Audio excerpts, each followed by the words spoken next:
Hey everybody, as always, thank you for tuning in. This podcast is brought to you by Draft Thunder. Come to us for all your daily fantasy needs.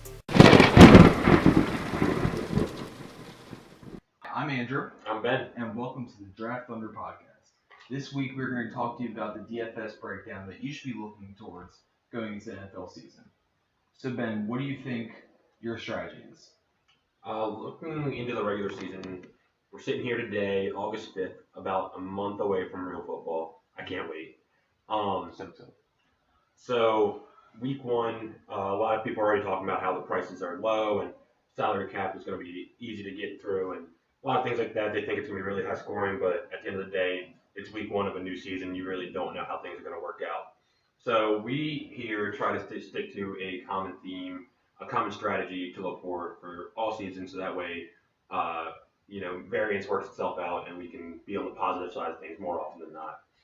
So typically going into a week, research is going to start Monday or Tuesday, right at the start of the week, right after the previous week ends. And we're targeting main slate, so just Sunday during the day, and then maybe a primetime slate later that night. One big thing we look for is Sunday during the day before 1 o'clock, when lock usually is, unless there's some weird like London game or something like that. We look for players getting injured, players getting benched, anything to jump on so we can find somebody with a lower salary. Exactly. It's all about paying down at certain prices. If there's opportunity that opens up, it's all about playing those guys so that you can differentiate yourself throughout the rest of your lineup and get the ownership that you want. Starting at quarterback, we usually like to target down, pay down a quarterback. We realize that quarterback is the highest most potential for points, but there's such a wide range of what they can score. They bring the most to your team, though. Right, and the difference between sub $6,000 quarterback and the highest price quarterback, maybe Drew Brees or Aaron Rodgers, isn't going to be that drastic unless they go out and have a 5-touchdown day. Yeah, I know last year a lot of Jared Goff we played because he had a good breakout year, and he was cheap almost all season. And then he would outscore almost everyone for like a 4-week span, something like that. He brought a huge ceiling for no reason. We didn't expect that. I don't think we jumped on the first week, but he helped us win a lot of contests. And another guy I remember is Jimmy Garoppolo when he took over as the 49ers starter. And it's just guys like that you don't really expect to break out, but then they start to, and then you can kind of jump on them at depressed prices when nobody else is really looking at them. So that's kind of what we look for at quarterback. Is he expensive week one, Garoppolo? I haven't looked, actually. I think he is. I think he's going to be more mid-range high. Yeah. Because they expect a lot of him. And people are really excited about him, so they're going to be willing to pay the price because he hasn't lost a game in the NFL.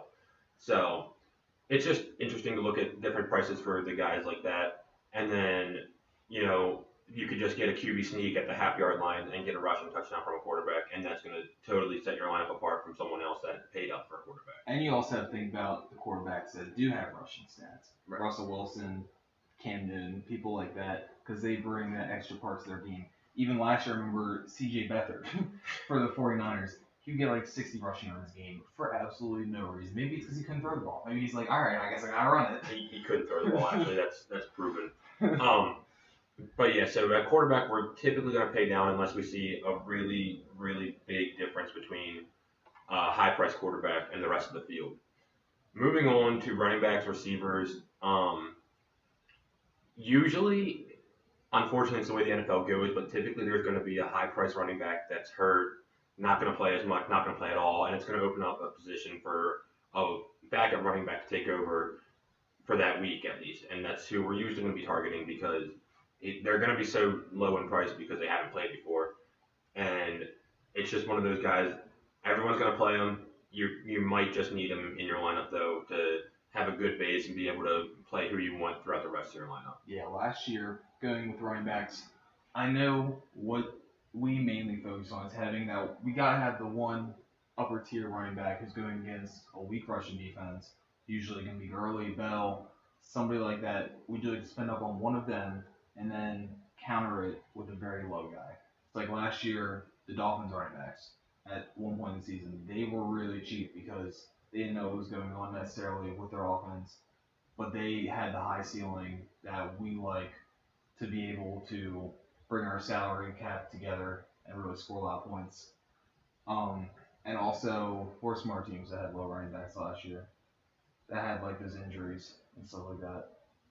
I think the Seahawks, because like Chris Carson won't. CJ Prosise. Yeah, you just gotta look for those low, high potential, which we will be talking about all season, and we'll be releasing on Sunday, like we said. If you follow us on Twitter, just be ready for those updates. Mm-hmm.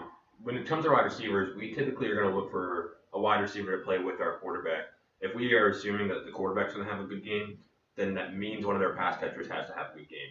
It might be evenly distributed, and it might not always work out to where it's the highest scoring receiver, but we like to have that sort of floor, and that way if our quarterback does throw a touchdown to our receiver, it's kind of double the points, and it shoots up the standings real quick. So I remember, just going back to Garoppolo, he loved Marquise Goodwin last year. So and deep ball potential. Exactly, and I think 3 or 4 weeks in a row I played that combination, and it just continued to work. And it's one of those things that you just kind of, once you set your quarterback, then you're kind of going to look at the wide receivers. And since on DraftKings you get 3 wide receivers and a flex, so you could potentially play 4, it's really not going to limit you to play other guys that you might want to play. And it's going to give you that extra sort of boost when they do have that connection. Yeah, that's definitely important. And you got to look at the defense all the time. You also have to see, sometimes DraftKings and Fanduel, they will have their rankings for defense, like 26 ranked against opponent defense or whatever for a receiver. Don't always listen to that. It's not always correct. No. That's just like the stats that they use. But really have to look at the in-game, who they played, everything. So, again, we'll be helping with that all season. And it really depends on the situation. You gotta look at matchups, gotta look at first cornerback against receiver. Like, I know Des Bryant, he always would be on the left side, right? Mm-hmm. As wide receiver 1. And if you had a cornerback who lined up over there or shadows, that'd be locked down. Josh Norman, he's in the slot, right? He always doesn't he defend in the slot? No. Well, he goes against number 1 all the time, and he shadows him, right? Mm-hmm. Yeah. And so basically, whoever the number 1 cornerback is, you will usually be able to lock them down. Just go from there with the receiver. That could open up the number 2 slot, maybe like Juju if you're the Steelers and they're going against somebody who's a really good cornerback 1, but not so good cornerback 2. So you got to always look at the defense. Absolutely. So from there, tight ends are always an interesting play. You're going to get 4 or 5 at the top, and then the rest are just going to be clustered together in terms of pricing. So tight ends are so fluky, I feel like, because of the tight end or the touchdown potential. So again, we're just going to be looking, we're going to be helping out with those guys that we feel like are in a decent situation. Maybe the linebackers are weak that are covering, or the corner that's going to be covering them is weak, and the middle of the field might be open. So that's the tight end we're going to try to play. Or if there's a guy that just maybe High volume. Yeah, exactly. It's going to be seeing a lot of passes. Maybe the team is projected to, lose by a lot. Maybe it's the Browns and David Njoku. Who knows? Yeah. Just anyone that They'll be passing all game. Exactly. Just anyone that kind of fits our salary. We're not going to necessarily target the biggest tight end every week, unless we see again that big discrepancy between the two. Yeah. I know what one thing that we, like I said, the defense is. Tight end is where we take advantage of that the most. There were probably 2 or 3 defenses that you would 100% lock in if that tight end matched up with them. Like Redskins. It'd be like Giants. Evan Ingram against the Redskins. Yep. That would be a perfect matchup. Or vice versa, Vernon Davis against the Giants. Didn't even mention Jordan Reed because he's No. always hurt. No, of course not. No, you cannot trust that man. And even if he's on the field, Vernon Davis should get his this year. But we're not going to talk about that right now because that's not what this is about. But basically, those are the things to look at for tight end. They will also get a lot of goal line touchdowns. Mm-hmm. Jimmy Graham, hate it. He can't catch the football. Hate brick hands, but he had a ridiculous number of goal line targets last year. And we'll see how he does this year. I don't know. I mean, if you scroll back on our Twitter timeline, you see that we recommended him one day, and I think he dropped about 18 passes, and I'm not really exaggerating. No. It was the most frustrating thing to watch ever. There was like 4 red zone catches that he just dropped. Maybe one was like defended well, but it's ridiculous. The tilt that Sunday was real. That's okay though. We move on. Yeah. And then defense, the actual defense position. So on DraftKings, you're going to be seeing between 2,500 and I think the top is usually around 4,000. It won't go higher than that unless it's a crazy matchup. Um, and you might think that defense is just a plug and play. Maybe it's the last thing you do. But I actually lock in my defense first, I think. Yeah, I think so too. I like to play the defense that I want to play. I think it gives you an advantage over the rest of the field. And obviously, defensive or special team touchdowns can be fluky. You might not be able to tell. But if you see a defense that you really like, and maybe it's bad weather, maybe it's a backup quarterback, Chargers, maybe it's anything like that you really see, and yeah, you really want to lock in your play. I probably won't typically recommend the top price defense. It's going to be between probably 3,000 and 3,500. It has to be an absolute lock. Right, unless it's a crazy good matchup for the top price defense. But I think locking in your defense gives you that big difference between the rest of the field because the rest of the players in your tournament might be thinking, oh, it's just a defense. I'll just plug and play. They'll be fine. They'll get me positive points most likely. So I think it gives you a big advantage. Yeah, it does. Defenses are definitely one thing that will make or break your lineup for being like that winning contest or basically just being middle of the pack, maybe doubling your money if you're doing tournament play. I know in past years, before the Chiefs were really a big name team, they were a team that you would play at a low salary because they were touchdown potential. They would do returns for a touchdown, Tyreek Hill. They would get tons of pick sixes. Like Marcus Peters and Eric Berry were going wild in like 2016. It was crazy. So we will look at those teams and look for the touchdown potential when we go lower tier teams, kind of like a punt play. So we want them to really get us those extra points that'll hopefully boost us to the top. Another thing to consider is what we're going to actually do with our contest and with our money. So with 4 weeks left of preseason, what I like to do is I like to focus on building my bankroll. These next weeks I'm going to focus on doing double ups and not really doing the bigger contests. I know that there's no big tournaments until week 1. That's when you'll find your Millionaire Maker, the $9 contest on Fanduel. How much is on Draftkings? 20? It's 20, yeah. Okay. But right now there's no contest like that. There are like 10 person, one person win all contests where you could technically win big if whatever you consider big. But I don't think this is the time for that. I think this is the time where we will see people not knowing what they're doing, just wanting to play some football, wanting a reason to watch preseason, which is kind of why we do it. But it's a good way to take advantage and just win money. We will provide you the players that will definitely get playing time, will get you points, and we will tell you who not to play that other people will play. Like how this week a lot of people played Justin Tucker, played Michael Crabtree, played those players who we knew were not going to get any time. Yeah, absolutely. I'm the same. I'm very similar with preseason on DraftKings. It's all about building bankroll at this point, because the regular season's when it really turns up, and you have a lot of fun with it. You want to be playing those big contests, or you just want to continue to build your money that way. And you're going to be watching on Sundays anyway. If you're listening to this or you're playing DraftKings, you're going to be wanting something to root for on every Sunday. So building your bankroll is important, so that way you're not having to deposit money every week. So preseason is where we're going to look to take advantage and try to make sure that we have a solid base going into the regular season. Yep. So what do you do coming actual season? I am almost strictly a GPP player. I love the big tournaments. I love the sweat on Sunday when you're kind of close to the top of the leaderboard or you're climbing because you have a bunch of 4 o'clock players left. I love that. It's just a rush that you don't really feel with other things. So I like to play those big tournaments, the Millie Maker, the $3 play action, anything with big prize pools.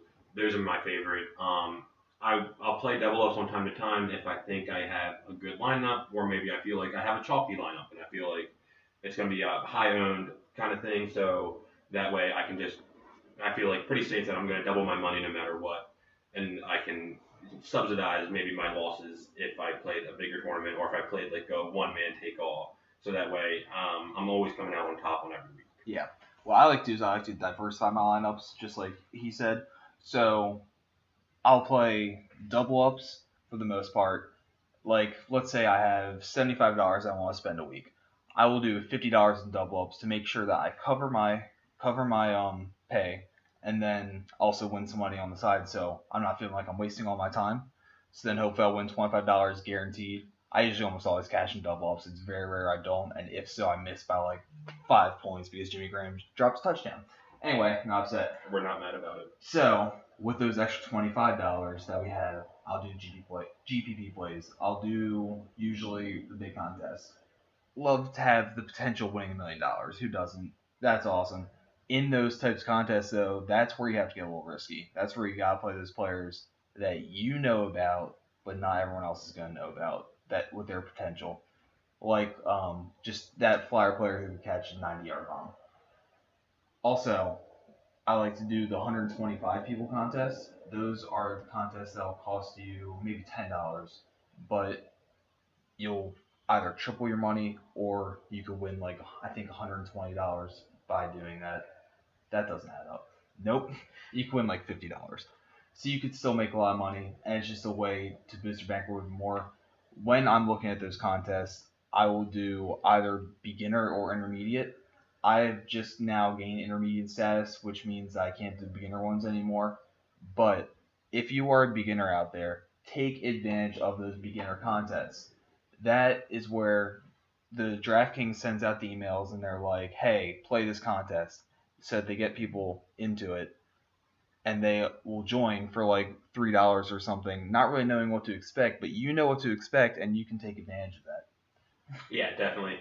And just throughout the season, just remember, I'm going to be talking about Draftkings, and he's going to be talking about Fanduel, so there might be a little bit of discrepancy between prices, so just kind of pay attention to that while you're listening, just so that you understand which site that we're playing on. You can play on both sites if you want, or you can stick to one. I've played both. I like to stick with Draftkings. That's where I started, and I like to stick to it. And he's over on FanDuel, so it kind of it's good because we give you both sides of the game, and we can maybe find value between the two pricing systems. And that way, if you're playing both, you can kind of build value that way. Yeah. So I think that's all we have for today, and for our strategy for the season. Yeah. Just one more thing. Look out for our Twitter this week. I'll be covering the PGA Championship. I know that some people like to play the PGA majors, and this is the last one, so maybe you want to get in on it. I'll be sending out some tweets about different types of stats to look at, maybe a couple golfers that I think are in a good spot. So look out for that on our Twitter this week. Yeah. Also, let us know how you do. I know we didn't expect people to be listening to the podcast as much as it did last week. Right. It's kind of crazy for us. But let us know who you played, who you went with, if we helped, if we hurt you. Really just tweet at us. We love feedback. Yeah, absolutely. We want to know what you guys want to hear. So whatever you feel, whatever you think we can do better, maybe we did something really well, just let us know. So that way we can continue to make good podcasts the rest of the season. Yeah, our Twitter handle is @DraftThunderDFS. Please follow us. Give us a shout out, anything. Yeah, definitely. Yeah. So that's it for this podcast. I'm Andrew. And I'm Ben. If you found this podcast helpful at all, make sure to let us know. Send us your winning lineups. If you guys liked us, make sure to follow us on Twitter @DraftThunderDFS. Thank you guys for tuning in. See you next week.